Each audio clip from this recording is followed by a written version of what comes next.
مولا سبھی اور کیا چاہتا ہے، بس مغفرت کی عطا چاہتا۔ 235 آپ حضرات کے سامنے پڑھی اور ترجمہ کیا ہے۔ اس میں اللہ تبارک و تعالی نے مسئلہ یہ بیان فرمایا ہے کہ دوران عدت نکاح کرنا بھی حرام ہے اور صراحتاً کھلم کھلا نکاح کا پیغام دینا بھی حرام ہے، اور دل میں عدت کے اندر نکاح کا پکا پروگرام بنا لینا، ارادہ اور عزم کر لینا، یہ بھی منع ہے، ناجائز ہے۔ ہاں البتہ اشارے کنائے میں عورت کو بتلانا، عدت والی عورت کو اشارے کنائے میں بتلانا کہ میں بھی نکاح کرنا چاہتا ہوں، اور اسی طریقے سے دل میں صرف یہ خیال کرنا کہ جب اس کی عدت پوری ہو جائے گی تو اس کے بعد میں نکاح کی کوشش کروں گا، تو یہ صورت منع نہیں ہے۔ تو ارشاد فرمایا جن عورتوں کے خامند فوت ہو جائیں اور وہ عدت کی حالت میں ہوں، یا جن کو خامدوں نے طلاق دے دی ہو اور وہ عدت کی حالت میں ہوں، تو پھر ولا جناح علیکم، تو تم پر کوئی گناہ نہیں ہے اس بارے میں کہ اشارہ سے کنایا سے بات کرو تم ان کے ساتھ من خطبۃ النساء، نکاح کے پیغام کے بارے میں، یعنی صرف اشارے میں کہ میں بھی کسی نیک عورت کی تلاش میں ہوں، مجھے بھی کوئی وفادار سلیقہ شیار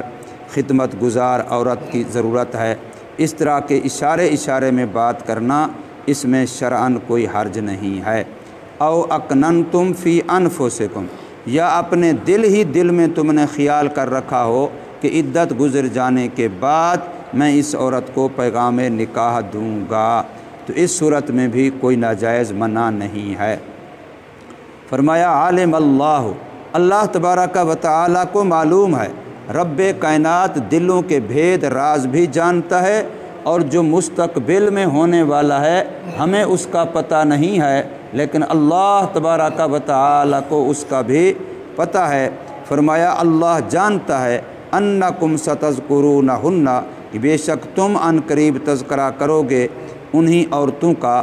ولیکن لا تواعدوہن سرا، ہاں تم پکا وعدہ معاہدہ ان سے نکاح کا نہ لو کھلم کھلا صراحتاً، کہ چلو بات کر لیتے ہیں عدت کے بعد نکاح کر لیں گے، تو یہ صورت نہ بناؤ، لیکن نہ وعدہ لو تم آپس میں خفیہ طور پر پوشیدہ پکا، الا ان تقولوا قولا معروفا، ہاں شریعت کے مطابق بات کرو جیسے پیچھے گزرا اشارے کنائے میں، تو وہ جائز ہے۔ ولا تعظموا عقدۃ النکاح ہے، اسی طریقے سے پکا عزم کر لینا کہ موقع ملے تو عدت کے اندر ہی، عدت پوری ہونے سے پہلے میں نکاح کر لوں، تو فرمایا یہ عزم و ارادہ پکا نہ کرو حتیٰ یبلغ الکتاب اجلا، یہاں تک کہ قرآن مجید نے جس عورت کی جو عدت مقرر فرمائی ہے جب تک کہ وہ اپنے اختتام کو نہ پہنچ جائے۔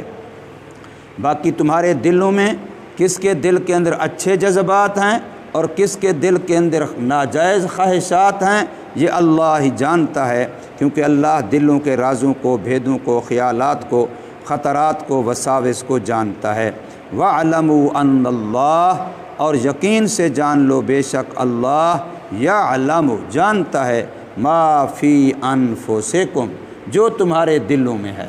جس کے جو دلوں میں جو خواہشات ہیں، جو چاہتے ہیں، جو نیتیں ہیں، جو ارادے ہیں، جو اس کے دل کے اندر وساوس اور خطرات ہیں، جو اس کے دل کے خیالات ہیں، اللہ تبارک و تعالی جانتا ہے۔ اب جو عقیدے ہیں انسان کے، عقیدے دل کا فعل ہیں، خدا تبارک و تعالی کی ذات کے بارے میں توحید کا عقیدہ ہے، اللہ تبارک و تعالی کی صفات کے بارے میں لا شریک اللہ کا عقیدہ ہے، حضور صلی اللہ علیہ وسلم اور باقی انبیاء کے بارے میں رسالت کا عقیدہ ہے، قیامت کا عقیدہ ہے، فرشتوں کے بارے میں، اللہ تعالیٰ کی کتابوں کے بارے میں، اچھی بری تقدیر کے بارے میں، مرنے کے بعد دوبارہ جی اٹھنے کے بارے میں، حساب کتاب، پل صراط، منکر نکیر،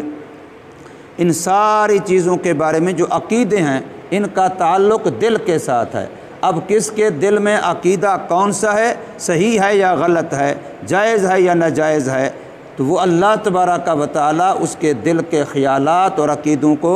جانتا ہے۔ اس لیے علماء نے یہ کہا کہ عوام الناس کے لیے حق یہ ہے کہ وہ یوں عقیدہ رکھیں کہ یا اللہ تو دلوں کو جانتا ہے، بس جو عقیدے تیرے ہاں حق ہیں، مجھے ان کی تفصیل کا پتہ نہیں ہے، میں زیادہ پڑھا ہوا نہیں ہوں، جو عقیدے تیری ذات کے ہاں تجھے پتہ ہے کہ وہ حق ہیں۔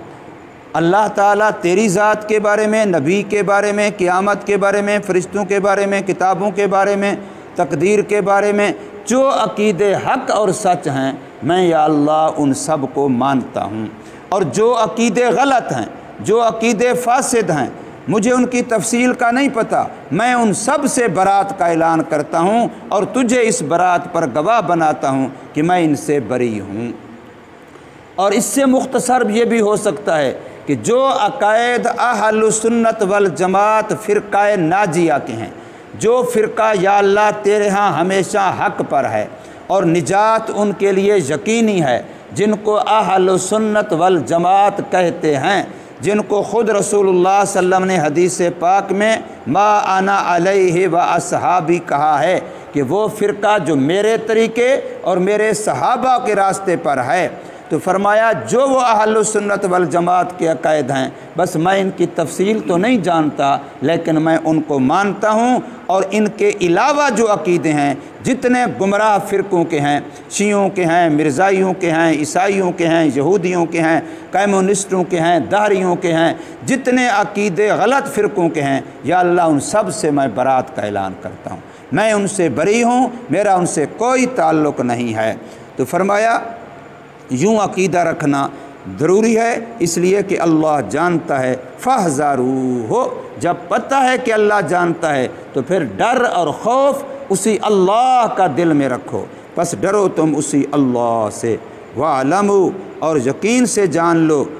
اچھی طرح سے علم الیقین کی حد تک جان لو، ان اللہ غفور، پکی بات ہے کہ اللہ بڑا بخشنے والا ہے۔ تمہارے گناہ، تمہاری غلطیاں جتنا زیادہ ہوں، کفر ہو، شرک ہو، جتنا غلطیاں ہوں، توبہ کرنا تمہارا کام ہے۔ تمہارے سارے گناہ، چاہے وہ سالوں کے ہیں، چاہے وہ صدیوں کے ہیں، چاہے وہ بڑے سے بڑے ہیں، کہ تم کسی انسان کو بتاؤ، کوئی سن کے بھی برداشت نہ کر سکے، کوئی اس کا علم میں آنے کے بعد بھی تم سے نفرت کرنے لگ جائے، اپنے بھی تمہیں ان گناہوں کی وجہ سے چھوڑ جائیں، لیکن تم توبہ کرو، اللہ تبارک و تعالیٰ کلام عفو پھیر دے گا، معافی کا کلام پھیر دے گا، تمہیں گناہوں سے ایسا پاک کر دے گا گویا تم نے کبھی گناہ کیا ہی نہیں تھا۔ اس لیے فرمایا یقین سے جان لو، بے شک اللہ بڑا بخشنے والا ہے، اس کی بخشش کی کوئی حد،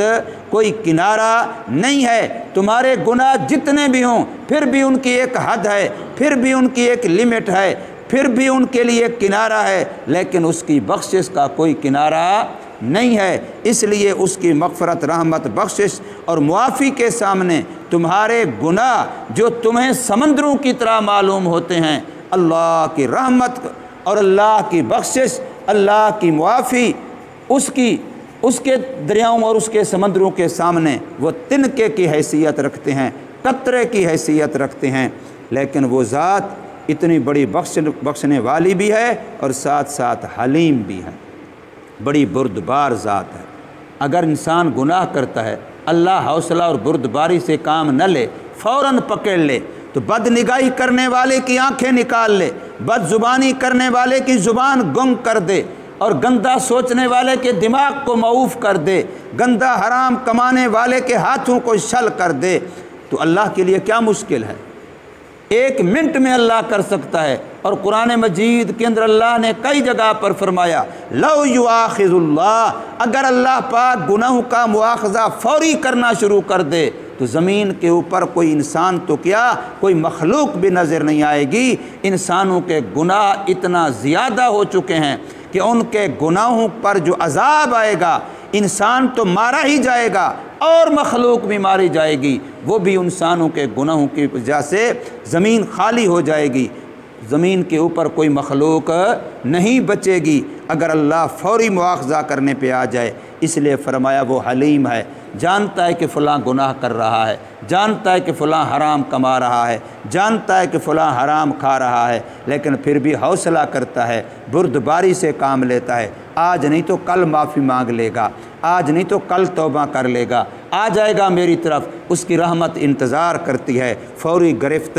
نہیں کرتا، فوری پکڑتا نہیں ہے۔ اس لیے فرمایا یقین سے جانو کہ بے شک اللہ بڑا بخشنے والا، بڑا رحم کرنے والا اور بڑا حوصلے والا ہے۔ تمہارے گناہ جتنے زیادہ ہوں بخشش کا خزانہ صرف اسی کے پاس ہے، اور وہ حوصلے والا ہے، وہ فوراً گرفت نہیں کرتا بلکہ وہ بندے کی موت کا غرغرہ شروع ہونے تک اس کی توبہ کا انتظار کرتا ہے۔ اللہ تبارک و تعالی ہمیں سمجھ نصیب فرمائے، عمل کی توفیق۔